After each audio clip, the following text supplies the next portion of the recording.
सावधान मित्रांनो, 24 फेब्रुवारी ते 3 मार्च हा काळ ज्योतिषानुसार होलाष्टक म्हणून ओळखला जातो.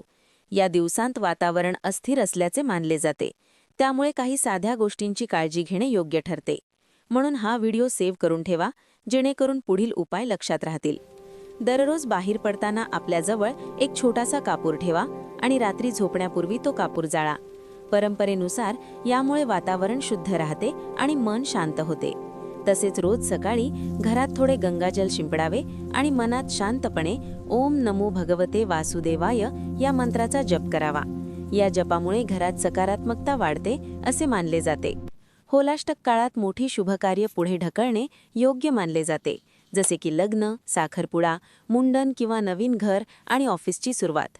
तसेच या दिवसांत अनोळखी ठिकाणची किंवा बाहेरची गोड वस्तू, विशेषतः पांढऱ्या रंगाच्या मिठाया खाणे टाळावे अशी पारंपरिक सूचना आहे. तुम्ही हे नियम पाळणार असाल तर कमेंटमध्ये नक्की लिहा. पुढच्या दिवशी पुन्हा भेटूया अमोघ चॅनलवर सकाळी 6 वाजता.